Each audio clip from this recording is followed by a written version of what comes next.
Beatriz, nós iremos apresentar o trabalho sobre monócito e macrófago. Bom, o sistema imunológico é a nossa linha de frente contra agentes invasores. Ele se divide em duas grandes frentes, a imunidade inata, de nascença, e a adaptativa, que adquirimos ao longo da vida. Na imunidade inata, ela é a primeira barreira de proteção, e entre as suas células nós encontramos os monócitos e macrófagos. Eles atuam rapidamente contra os patógenos e eles iniciam o nosso processo de defesa sem precisar de um reconhecimento prévio. Além de combater diferentes tipos de invasores, eles também têm um papel essencial. Eles preparam o nosso organismo para a resposta adaptativa, que ela é mais específica e duradoura.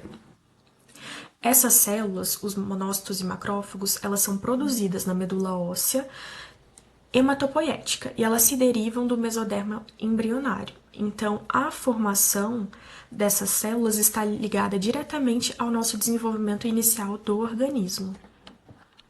Bom dia, meu nome é Lana e eu vou falar sobre os monócitos, a sua formação, sua maturação e suas funções.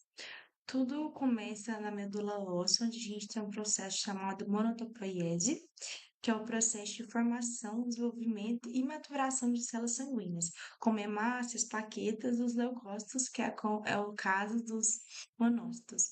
É nessa fase também que a gente tem a proliferação celular e suas diferenciações, ou seja, a gente dá origem a linhagens específicas e funções distintas nessa fase.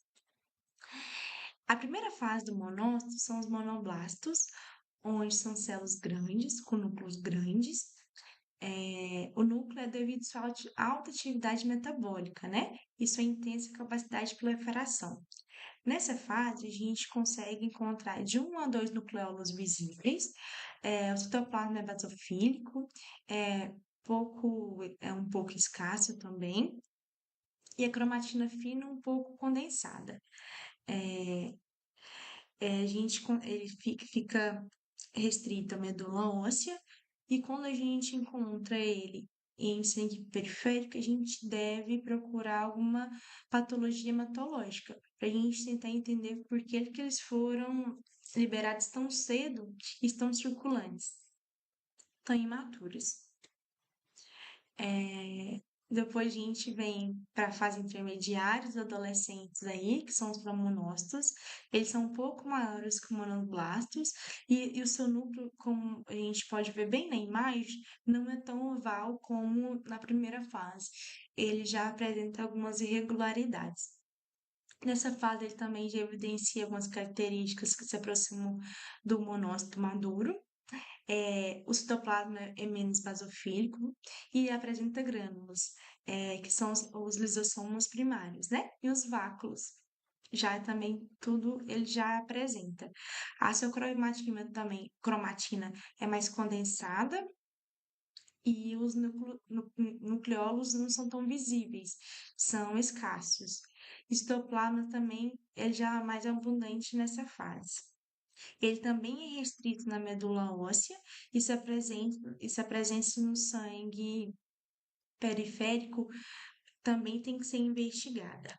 E finalmente os monócitos maduros, que vão para a corrente sanguínea e ficam circulantes aí de 1 a 3 dias. Nessa fase, eles já estão maduros e já apresentam funções, como a fagocitose, que é o ato de engolir, né, de englobar algum detrito celular, alguma célula morta, algum agente patogênico, como bactérias, vírus, tudo que ele acha e que acha que pode ser prejudicial para o organismo, ele faz a fagocitose e a digestão através do lisossomo, né? Das enzimas presentes no lisossomo. Ele também é um vigilante, porque ele é um mediador inflamatório, ele chama reforço caso ele necessite. Olha, pessoal, a gente tem um invasor aqui, eu preciso de toda a ajuda possível. E também dispensa essa ajuda quando necessário, né? Então, ele é um mediador inflamatório altamente capacitado. E também é um apresentador de antígeno. Na fagocitose, ele pega pequenos pedaços do patogênio e leva para os linfócitos, assim ativando a imunidade adaptativa Então, ele é mil e uma utilidades aí, uma célula extremamente eficiente. Nessa imagem, a gente pode ver todo o processo do monócito, né? Até virar um macrófago. Primeiro, ele se origina na medula óssea, onde tem as duas fases, né? De maturação até virar monócito. Depois ele vai para a corrente sanguínea, onde ele fica de 1 a 3 dias circulantes e depois sai pela parede dos vasos sanguíneos até se alojar em algum tecido, virando assim, se diferenciando nos macrófagos. Os macrófagos, eles, dependendo da região que estão alojados, eles têm nomes específicos. No caso da imagem, é um macrófago alveolar. E aqui algumas fotos bem bonitas para a gente identificar direitinho o monócito. A gente vê que ele tá fagocitando aqui na fase fagocítica, né, dele. Eles já estão vacularizados, tem pequenas bolhas no citoplasma, e a gente vê o núcleo dele de forma bem característica, né? Que é a forma de ferradura, a forma de rim, que é uma das maneiras que a gente, além do tamanho, claro, porque ele é uma das maiores células que a gente pode encontrar aí circulantes, é uma das maneiras que a gente fala assim, não, esse é um monócito, que é o núcleo bem característico de forma de rim e de ferradura. A explicação, os macrófagos, eles se formam a partir dos monócitos, que são um tipo de glóbulo branco, mas, diferentemente deles, eles saem da corrente sanguínea e eles se instalam nos tecidos. Quando eles se instalam nos tecidos, eles acabam recebendo nomes específicos, como a micróglia, no sistema nervoso central, ou os macrófagos alveolares nos pulmões. E eles possuem uma morfologia diferente em cada um deles. Dentre as suas funções principais, eles são responsáveis pela fagocitose dos patógenos e células apoptóticas. Eles apresentam também os antígenos para os linfócitos T, regulam inflamação e também eles possuem um papel crucial no reparo tecidual. E eles possuem 2 perfis, pró-inflamatórios ou anti-inflamatórios. E reparadores também. Bom, nessa imagem nós conseguimos identificar os macrófagos alveolares, a morfologia variável conforme o tecido, neste caso presente nos pulmões, e elas são células maiores com característica tendo o citoplasma rico em lisossomos. Nos animais, nós conseguimos identificar que os monócitos circulantes variam.